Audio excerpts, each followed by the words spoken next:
হুজুর, মানুষ মারা যাওয়ার বাদে কাজা নামাজ আর কাফারা কিলা আদায় করে? প্রশ্নটা বহুত সুন্দর প্রশ্ন। আজকে আমরা খতম পড়ি, আর খতমটা হইয়া থাকলো গিয়ে এক বিমারির খতম।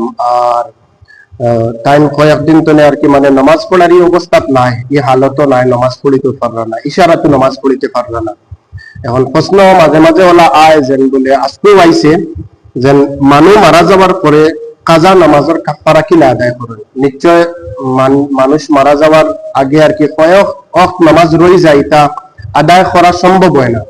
তে ওয়ারিসি নকলে আইয়া সওয়াল করেন যে কাজা নামাজের কাফারা কিলা আদায় করেন।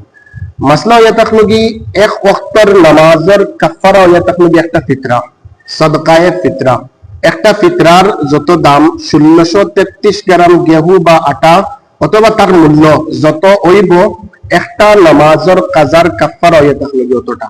ওই হিসাবে আমার মানে ময়্যতর জয়ক নামাজ কাজা হইছে অয়ক্তর মানে আমি একটা সদকায়ে ফিতরা আমি আদায় করতাম।